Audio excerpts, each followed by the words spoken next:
ನನ್ನೆಲ್ಲ ಪ್ರೀತಿ ವಿದ್ಯಾರ್ಥಿಗಳೇ, ಇದನ್ನು ತರಗತಿ ನಿಮಗೆಲ್ಲ ಸ್ವಾಗತ. ನಾನು ಪ್ರತಿನಿತ್ಯ ದಿನಕ್ಕೆ 2 ಪಾಠಗಳನ್ನು ತೆಗೆದುಕೊಂಡು ಬರ್ತಾ ಇದ್ದೇನೆ. ಪುನರಾವರ್ತನೆ ಆಗ್ತದೆ, ಡ್ರಿಲ್ಲಿಂಗ್ ಆಗ್ತದೆ. ಚೆನ್ನಾಗಿ ಅಭ್ಯಾಸ ಮಾಡಿಕೊಳ್ಳಿ. ಭಾರತದಲ್ಲಿ ಬ್ರಿಟಿಷ್ ಆಳ್ವಿಕೆಯ ಪರಿಣಾಮಗಳ ಮೊದಲನೇದಾಗಿ 1 ಅಂಕ ಪ್ರಶ್ನೆ ಉತ್ತರ. ಭಾರತದ ಆಡಳಿತದಲ್ಲಿ ನಾಗರಿಕ ಸೇವಾ ವ್ಯವಸ್ಥೆಯಲ್ಲಿ ಜಾರಿಗೆ ತಂದವರು ಲಾರ್ಡ್ ಕಾರ್ನ್ವಾಲಿಸ್. ಹಿಂದೂಸ್ತಾನದಲ್ಲಿರುವ ಪ್ರತಿಯೊಬ್ಬ ಮೂಲ ನಿವಾಸಿ ಭ್ರಷ್ಟ ಎಂದು ಪ್ರತಿಪಾದ ಲಾರ್ಡ್ ಕಾರ್ನ್ವಾಲಿಸ್. ಪ್ರತಿ ಜಿಲ್ಲೆಯಲ್ಲೂ 2 ಬಗೆಯ ನ್ಯಾಯಾಲಯಗಳನ್ನು ಸ್ಥಾಪಿಸಿದವನು ವಾರನ್ ಹೇಸ್ಟಿಂಗ್. ವ್ಯವಸ್ಥಿತವಾದ ಪೊಲೀಸ್ ವಿಭಾಗ ಅಸ್ತಿತ್ವಕ್ಕೆ ತಂದವನು Lord Cornwallis. Lord Cornwallis superintendent of police ಎಂಬ ಹೊಸ ಹುದ್ದೆಯನ್ನು ಸೃಷ್ಟಿಸಿದನು. ಬ್ರಿಟಿಷ್ ಸೈನ್ಯದಲ್ಲಿ ಭಾರತೀಯರಿಗೆ ಲಭಿಸುತ್ತಿದ್ದ ಅತ್ಯುನ್ನತ ಹುದ್ದೆ ಎಂದರೆ ಸುಬೇದಾರ್ ಸ್ಥಾನ. ಬ್ರಿಟಿಷ್ ಭೂಕಂದಾಯದ ನೀತಿಗಳಿಂದ ಭಾರತದ ರೈತರು ಸಾಲದಲ್ಲೇ ಹುಟ್ಟಿ ಸಾಲದಲ್ಲೇ ಬದುಕಿ ಸಾಲದಲ್ಲೇ ಸತ್ತರು ಎಂದು ಹೇಳಿದವ ಚಾರ್ಲ್ಸ್ ಮೆಟ್ಕಾಫ್. ಮಹಲ್ ಎಂದರೆ ತಾಲೂಕು ಎಂದರ್ಥ. ಆಧುನಿಕ ಶಿಕ್ಷಣ ಪ್ರಸಾರಕ್ಕೆ ಉತ್ತೇಜನ ಕೊಟ್ಟ ಮೊದಲ ಬ್ರಿಟಿಷ್ ಅಧಿಕಾರಿ ವಾರನ್ ಹೇಸ್ಟಿಂಗ್.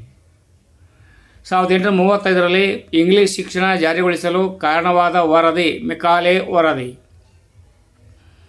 ಬ್ರಿಟಿಷ್ ಕಂದಾಯ ನೀತಿಗಳಿಂದ ಉಂಟಾದ ಪರಿಣಾಮಗಳಾದವು. ಜಮೀನ್ದಾರಿ ಸಮುದಾಯ ಸೃಷ್ಟಿ. ಜಮೀನ್ದಾರರ ಶೋಷಣೆಯಿಂದ ರೈತರು ನಿರ್ಗತಿಕರಾದರು. ಭೂಮಿ ಮಾರಾಟದ ವಸ್ತುವಾಯಿತು.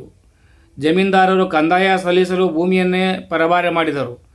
ಕೃಷಿ ಕ್ಷೇತ್ರ ವಾಣಿಜ್ಯೀಕರಣಗೊಂಡಿತು. ಹಣದ ಲೇವಾದೇವಿಗಾರರು ಬಲಿಷ್ಠರಾದರು. ರೆಗ್ಯುಲೇಟಿಂಗ್ ಕಾಯ್ದೆ ಹೊಂದಿದ್ದ ನಿಬಂಧನೆಗಳಾದವು. ಬಂಗಾಳ ಪ್ರೆಸಿಡೆನ್ಸಿ ಉಳಿದ ಪ್ರೆಸಿಡೆನ್ಸಿಯ ಮೇಲೆ ಅಧಿಕಾರ ಪಡೆಯಿತು. ಬಂಗಾಳದ ಗವರ್ನರ್ ಜನರಲ್ ಆದನು. ಗವರ್ನರ್ ಜನರಲ್ ಬಾಂಬೆ ಮದ್ರಾಸ್ ಪ್ರೆಸಿಡೆನ್ಸಿಗಳ ನಿರ್ದೇಶಿಸುವ, ನಿಯಂತ್ರಿಸುವ ಮತ್ತು ಮೇಲ್ವಿಚಾರಣೆ ಮಾಡುವ ಅಧಿಕಾರ ಪಡೆದನು. ಬಂಗಾಳ ಸರ್ಕಾರದ ಅನುಮತಿ ಇಲ್ಲದೆ ಇತರ ಪ್ರೆಸಿಡೆನ್ಸಿಗಳು ಯಾರ ಮೇಲೆ ಯುದ್ಧ ಮಾಡುವಂತಿಲ್ಲ ಹಾಗೂ ಸಂಧಾನ ಮಾಡಿಕೊಳ್ಳುವಂತಿಲ್ಲ. ಕಲ್ಕತ್ತಾ ಸುಪ್ರೀಂ ಕೋರ್ಟ್ ಸ್ಥಾಪನೆಯಾಯಿತು. 1919ರ ಕಾಯ್ದೆಯ ಪ್ರಮುಖ ಅಂಶಗಳು ಯಾವುವು? ಈಸ್ಟ್ ಇಂಡಿಯಾ ಕಂಪನಿಯ ಮಾನ್ಯತೆ ರದ್ದು. ಭಾರತವನ್ನು ರಾಣಿ ಆಡಳಿತಕ್ಕೆ ವರ್ಗಾವಣೆ. ಗವರ್ನರ್ ಜನರಲ್ ಬದಲಾಗಿ ವೈಸ್ರಾಯ್ ನೇಮಕ. Secretary of state for India ಹುದ್ದೆ ಸೃಷ್ಟಿ. 15 ಸದಸ್ಯರ ಭಾರತ ಮಂಡಳಿ ಅಸ್ತಿತ್ವಕ್ಕೆ ಬಂದಿತು. 1935ರ ಭಾರತ ಸರ್ಕಾರದ ಕಾಯ್ದೆ ಭಾರತ ಸಂವಿಧಾನದ ಬುನಾದಿ ಸಮರ್ಥಿಸಿ ಅಖಿಲ ಭಾರತ ಒಕ್ಕೂಟ ರಚಿಸಲು ಅವಕಾಶ. ಕೇಂದ್ರದಲ್ಲಿ ದ್ವಿಸರ್ಕಾರ ಸ್ಥಾಪನೆಗೆ ಅವಕಾಶ. ಭಾರತೀಯ ರಿಸರ್ವ್ ಬ್ಯಾಂಕ್ ಸ್ಥಾಪನೆಗೆ ಅವಕಾಶ. ಪ್ರಾಂತ್ಯಗಳಲ್ಲಿ ದ್ವಿಮುಖ ಸರ್ಕಾರ ಪದ್ಧತಿ ರದ್ದು. ಪ್ರಾಂತ್ಯಗಳಿಗೆ ಸ್ವಾಯತ್ತತೆ ನೀಡಲಾಯಿತು. ಭಾರತದಲ್ಲಿ ಫೆಡರಲ್ ಕೋರ್ಟ್ ಸ್ಥಾಪನೆ. ನಮ್ಮ ಸಂವಿಧಾನದ ಬಹುತೇಕ ಅಂಶಗಳು ಈ ಕಾಯ್ದೆಯ ಅನ್ವಯ ರಚನೆಯಾಗಿರುವುದರಿಂದ ಇದನ್ನು ಭಾರತ ಸಂವಿಧಾನದ ಬುನಾದಿ ಎಂದೇ ನಾವು ಕರೆಯುತ್ತೇವೆ. ಬ್ರಿಟಿಷ್ ಶಿಕ್ಷಣದಿಂದ ಉಂಟಾದ ಪರಿಣಾಮಗಳನ್ನು ಪಟ್ಟಿ ಮಾಡಿ ಭಾರತೀಯರು ಹೊಸ ರಾಷ್ಟ್ರೀಯವಾದಿ ದೃಷ್ಟಿಕೋನ ಬೆಳೆಸಿಕೊಂಡರು. ಸ್ಥಳೀಯ ಭಾಷೆ ಮತ್ತು ಸಾಹಿತ್ಯ ರಚನೆ ಪ್ರೋತ್ಸಾಹ ನಡೆಯಿತು. ವೃತ್ತಪತ್ರಿಕೆಗಳು ಹುಟ್ಟಿಕೊಂಡವು. ವಿದೇಶಿ ವಿದ್ವಾಂಸರ ಚಿಂತನೆಗಳು ಭಾರತೀಯ ಆಲೋಚನಾ ಕ್ರಮವನ್ನು ಬದಲಾಯಿಸಿತು. ವಿದೇಶಿ ಸ್ವತಂತ್ರ ಚಳುವಳಿಗಳ ಪ್ರಭಾವ ಭಾರತೀಯರ ಮೇಲಾಯಿತು. ಸಾಮಾಜಿಕ ಮತ್ತು ಧಾರ್ಮಿಕ ಸುಧಾರಣಾ ಚಳುವಳಿಗಳು ಹುಟ್ಟಿಕೊಂಡವು. ಭಾರತೀಯರು ತಮ್ಮ ಸಾಂಸ್ಕೃತಿಕ ಪರಂಪರೆಯನ್ನು ಅರಿಯಲು ಸಾಧ್ಯವಾಯಿತು. ಭಾರತೀಯರಲ್ಲಿ ವೈಜ್ಞಾನಿಕ ಆಲೋಚನೆ ಬೆಳೆಯಿತು. ನೋಡಿ, 3ನೇ ಪಾಠದಲ್ಲಿ ನಾನು ಈಗ ತಾನೇ ನಿಮಗೇನು ಹೇಳಿದೆ, ಇವೇ ಪ್ರಮುಖವಾದ ಪ್ರಶ್ನೋತ್ತರಗಳು. ಇವು ಬಿಟ್ಟರೆ ಬೇರೆ ಯಾವುದೂ ಅಲ್ಲಿ ಬರುವುದಿಲ್ಲ, ಖಂಡಿತವಾಗಿ ಹೇಳಬಹುದಾಗಿದೆ. ಈಗ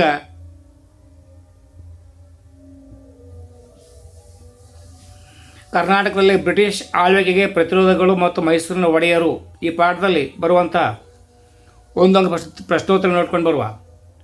ಮೈಸೂರಿನ ಒಡೆಯರ ಮನೆತನದ ಸ್ಥಾಪಕ ಎದುರಾಯ. ಮೈಸೂರಿನ ಕೊನೆಯ ಅರಸ 10ನೇ ಚಾಮರಾಜ ಒಡೆಯರ್. ಕಿತ್ತೂರು ಚೆನ್ನಮ್ಮ ದತ್ತು ಪಡೆದ ಪುತ್ರ ಶಿವಲಿಂಗಪ್ಪ ಸರ್ಜಾ ದೇಸಾಯಿ. ಶ್ರೀರಂಗಪಟ್ಟಣವನ್ನು ಮೈಸೂರಿನ ರಾಜಧಾನಿಯನ್ನಾಗಿ ಮಾಡಿದವರು ಯಾರು? ರಾಜ ಒಡೆಯರು. ಅಮರ ಸುಳ್ಯದ ಬಂಡಾಯವು ಎಂಥ ಬಂಡಾಯ? ರೈತರ ಬಂಡಾಯ. ಸೂರ್ಪರು ಯಾವ ಜಿಲ್ಲೆಯಲ್ಲಿದೆ? ಯಾದಗಿರಿ ಜಿಲ್ಲೆಯಲ್ಲಿದೆ. ಬಾಗಲಕೋಟೆಯಲ್ಲಿ ಬ್ರಿಟಿಷರ ವಿರುದ್ಧ ದಂಗೆ ಎದ್ದವರು ಯಾರು? ಹಲಗಲಿಯ ಬೇಡರು. ಹಲಗಲಿಯ ಬೇಡರು ಬ್ರಿಟಿಷರ ವಿರುದ್ಧ ದಂಗೆ ಏಳಲು ಕಾರಣ ಸಶಸ್ತ್ರ ಕಾಯ್ದೆ ತಂದಿದ್ದರಿಂದ ಕರ್ನಾಟಕದ ಚರಿತ್ರೆಯಲ್ಲಿ 1857ರ ಕ್ರಾಂತಿಯ ನಾಯಕ ಎಂದು ಇತಿಹಾಸಕಾರರು ಯಾರನ್ನು ಕರೆದಿದ್ದಾರೆ? ವೆಂಕಟಪ್ಪ ನಾಯಕ. ನವಕೋಟಿ ನಾರಾಯಣ ಎಂಬ ಬಿರುದು ಹೊಂದಿದ್ದ ಮೈಸೂರು ರಾಜ ಯಾರು? ಚಿಕ್ಕ ದೇವರಾಜ ಒಡೆಯರ್. ಮೊದಲನೇ ಆಂಗ್ಲೋ ಮೈಸೂರು ಯುದ್ಧಕ್ಕೆ ಮುಖ್ಯ ಕಾರಣ ಯಾವುದು? ಆರ್ಕಾಟ್ ರಾಜಕೀಯ ಸಮಸ್ಯೆಯಾಗಿತ್ತು. ಮೊದಲ ಆಂಗ್ಲೋ ಮೈಸೂರು ಯುದ್ಧ ಯಾವ ಒಪ್ಪಂದದಿಂದ ಕೊಂಚಗೊಂಡಿತು? ಮದ್ರಾಸ್ ಒಪ್ಪಂದ. ಎರಡನೇ ಆಂಗ್ಲೋ ಮೈಸೂರು ಯುದ್ಧಕ್ಕೆ ಮುಖ್ಯ ಕಾರಣ ಯಾವುದು? ಬ್ರಿಟಿಷರು ಮಾಹೆ ವಶಪಡಿಸಿಕೊಂಡದ್ದು. ಹೈದರಾಲಿಯನ್ನು ಎರಡನೇ ಆಂಗ್ಲೋ ಮೈಸೂರು ಯುದ್ಧದ ಸಮಯದಲ್ಲಿ ಎಲ್ಲಿ ಸೋಲಿಸಲಾಯಿತು? ಪೋರ್ಟೋ ನೋವೆ ಬಳಿ. ಎರಡನೇ ಆಂಗ್ಲೋ ಮೈಸೂರು ಯುದ್ಧದ ಯಾವ ಒಪ್ಪಂದದಿಂದ ಮುಕ್ತಾಯಗೊಂಡಿತು? ಮಂಗಳೂರು ಒಪ್ಪಂದ. ಮೂರನೇ ಆಂಗ್ಲೋ ಮೈಸೂರು ಯುದ್ಧಕ್ಕೆ ಕಾರಣ ತಿರುವಾಂಕೂರಿನ ರಾಜಕಾರಣಕ್ಕೆ ಸಂಬಂಧಿಸಿದ್ದು. ಮೂರನೇ ಆಂಗ್ಲೋ ಮೈಸೂರು ಯುದ್ಧ ಹೈದರಾಲಿಯನ್ನು ಸೋಲಿಸಿದ ಬ್ರಿಟಿಷ್ ಗವರ್ನರ್ ಯಾರು? ಕಾರ್ನ್ವಾಲಿಸ್. ಮೂರನೇ ಆಂಗ್ಲೋ ಮೈಸೂರು ಯುದ್ಧದ ಅಂತ್ಯಗೊಳಿಸಿದ ಒಪ್ಪಂದ ಶ್ರೀರಂಗಪಟ್ಟಣ ಒಪ್ಪಂದ. ಮೈಸೂರು ಪ್ರಜಾಪ್ರತಿನಿಧಿ ಸಭೆ ಸ್ಥಾಪನೆಯನ್ನು ಸ್ಥಾಪಿಸಿದವರು ರಂಗಾಚಾರ್ಲು.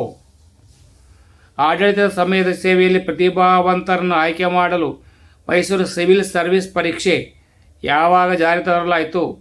ಶೇಷಾದ್ರಿ ಅಯ್ಯರ್. ಸ್ವಾಮಿ ವಿವೇಕಾನಂದರಿಗೆ ಮೈಸೂರಿನಲ್ಲಿ ಆಶ್ರಯ ನೀಡಿದ ಮೈಸೂರಿನ ರಾಜ ಯಾರು? ಜಯಚಾಮರಾಜೇಂದ್ರ ಒಡೆಯರ್.